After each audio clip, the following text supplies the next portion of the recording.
Bonjour à toutes et à tous et bienvenue dans cette nouvelle vidéo sur la chaîne de Nico. Aujourd'hui, on va voir une petite astuce pour pouvoir réparer nos fichiers STL super simplement et super rapidement. Notamment avec l'astuce de Netfab, mais Netfab Online. C'est-à-dire que vous n'aurez pas besoin d'installer quoi que ce soit sur votre ordinateur, ni Netfab, ni Mesh Mixer, pardon. Alors pourquoi je parle de Mesh Mixer? Parce que j'ai déjà fait une vidéo qui traite également de la correction de nos fichiers STL. Si par exemple, donc là j'ai importé donc la pièce que je veux découper et je sais pertinemment que cette pièce, eh bien, elle a un souci, on va le voir de suite. Si je fais une préparation à l'impression, on peut voir ici que la pièce est incomplète. Donc si je veux l'imprimer, elle serait imprimée comme ça, mais bon, ça ne m'intéresse pas du tout puisque je veux la pièce entière. Donc en l'occurrence, il faut réparer cette pièce et généralement, quand on a des soucis de découpe comme ça, c'est un problème de topologie. Donc la topologie, qu'est-ce que c'est? C'est la façon dont la pièce a été construite, hein. Alors, on a Mesh Mixer ici qui nous permet également, comme je l'ai dit dans une autre vidéo qui traite de Mesh Mixer, on peut également corriger nos fichiers. Et là, ce Mesh Mixer ne prend pas exactement, ne corrige pas tous les fichiers STL qu'on souhaiterait, hein. Donc en l'occurrence là, je sais que la réparation ne fonctionne pas sur cette pièce, donc il faut que je cherche une autre solution pour pouvoir réparer donc la pièce, soit mais je la remodélise et ce qui va me prendre un certain temps. Donc je sais que je peux aller beaucoup plus vite en utilisant des logiciels comme Mesh Mixer de réparation ou Netfab ou encore une autre solution. Netfab va falloir l'installer sur donc son ordinateur. Moi étant sur Mac, je ne peux pas parce que il n'existe que sur PC.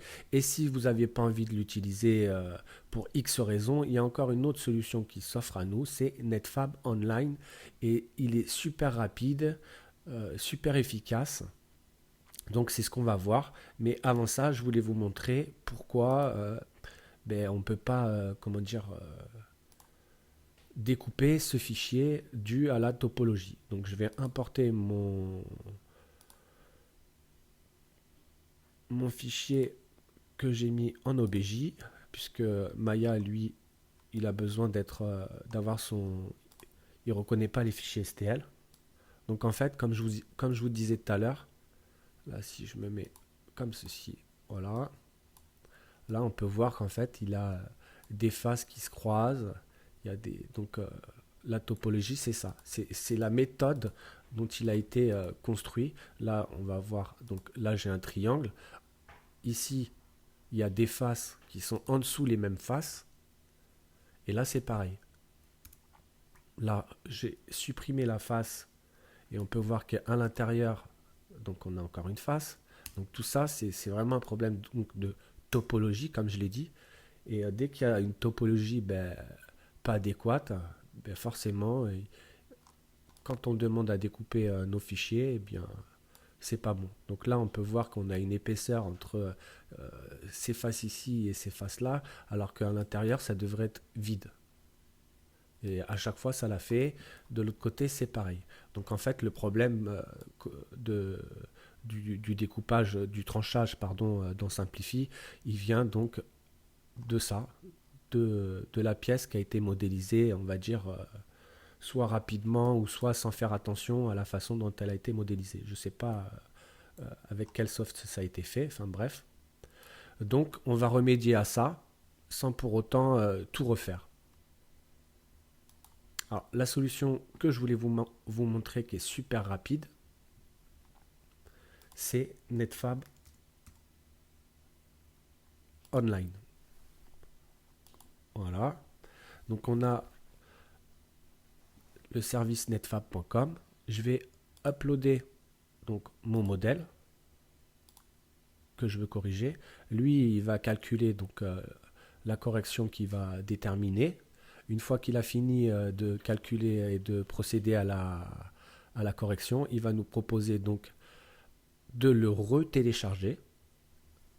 Donc on va attendre un petit peu. Voilà, c'est super rapide. Après, ça va dépendre bien sûr de votre pièce, hein.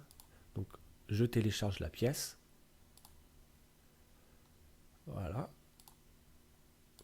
Je la mets sur mon bureau. OK. Et je vais revenir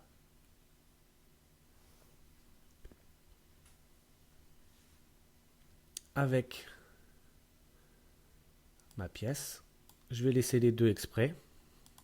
Voilà.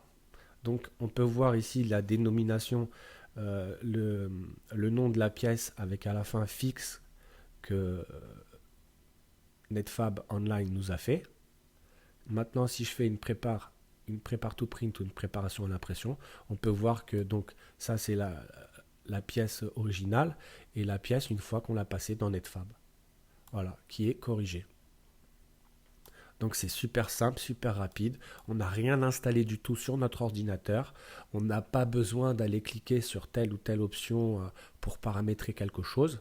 Donc pour les personnes qui sont réticentes à installer d'autres logiciels qui permettent de corriger ou de faire d'autres applications via ce même logiciel, puisque Netfab il ne fait pas que de la correction, eh bien vous embêtez pas, vous allez sur Netfab Online et vous uploadez votre fichier. Une fois qu'il est corrigé, vous retéléchargez et terminé, bonsoir, vous avez votre pièce et vous pouvez découper, imprimer, super rapide sans vous embêter. J'espère que cette petite astuce vous a plu. N'hésitez pas à vous abonner à ma chaîne, à liker la vidéo et à laisser des commentaires également. Et puis je vous dis à très bientôt pour de prochaines vidéos. Merci, au revoir.